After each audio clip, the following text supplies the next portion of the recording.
ঈদযাত্রায় ট্রেনের আগাম টিকিট বিক্রির দ্বিতীয় দিনে ৩০ মিনিটে পশ্চিমাঞ্চলের ১১,৪০০ টিকিটই বিক্রি হয়ে গেছে। হিট হচ্ছে ২০ লাখ। বিভিন্ন জটিলতায় অনলাইনে টিকিট কিনতে না পেরে কমলাপুর স্টেশনে অভিযোগ নিয়ে আসছেন যাত্রীরা। বিস্তারিত হাকিম মাহি রিপোর্টে। ৭২ ঘন্টা ময়েশ্চার লক সমৃদ্ধ লিলি বডি ওয়াশ শিয়া বাটারের গুডনেস স্কিন রিপেয়ার করে রাখে সফট ও গ্লোয়িং। সব শেষ। এখানে আসছি, এখানে তো ওরা টিকিট দিচ্ছে না, বলতেছে সব অনলাইনেই করতে হবে। তো যেহেতু আমরা টিকিট কাটার জন্যই ব্যস্ত থাকি, অনলাইনের যতবারই ঢুকছি ব্লক দেখাচ্ছে। এভাবেই অভিযোগ করছেন অনলাইনে টিকিট কিনতে না পারা যাত্রীরা। তবে রেল কর্তৃপক্ষ বলছে অনলাইনে টিকিট কাটতে সমস্যা হলে নির্দিষ্ট বুথে যোগাযোগ করা যাবে।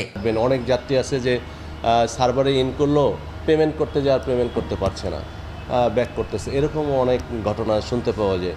তো আপনি যখন টিকিট কাটবেন অনলাইনে, তখন আপনাকে ওভারঅল সব কিছু দেখে নেওয়া উচিত। তো আমাদের সহজের তথ্যকেন্দ্র আছে, ওনারাই প্রয়োজনীয় সাপোর্ট দিয়ে থাকে আর কি। যে কোনো প্রবলেম আপনার মোবাইল রেজিস্ট্রেশন করা, রেল সেবা অ্যাপসে অনেক যাত্রী আছে যে যারা রেল সেবা অ্যাপসে রেজিস্ট্রেশন করতে পারছে না, তো তখন ওনাদের কাছে গেলে ওনারা এটা সহযোগিতা করে থাকে। পশ্চিমাঞ্চলে চলাচলকারী ট্রেনের বুধবারের ১৩,০০০ টিকিটের মধ্যে ৩০ মিনিটে ১১,৩০০ টিকিট বিক্রি হয়েছে। ৩০ মিনিটে হিট হয়েছে ২০ লাখ। ঈদযাত্রায় নিরাপত্তা জোরদারের কথাও জানিয়েছেন স্টেশন ম্যানেজার। ছোট ছোট কিছু বিষয় যেগুলো ট্রেন পরিচালনায় বিঘ্ন ঘটায়, ঈদকে কেন্দ্র করে সর্বাত্মক প্রস্তুতি গ্রহণ করা হয়েছে যেন এই ধরনের ঘটনা না ঘটে, এবং সকল বিভাগই এ ব্যাপারে খুব সচেতন আছেন।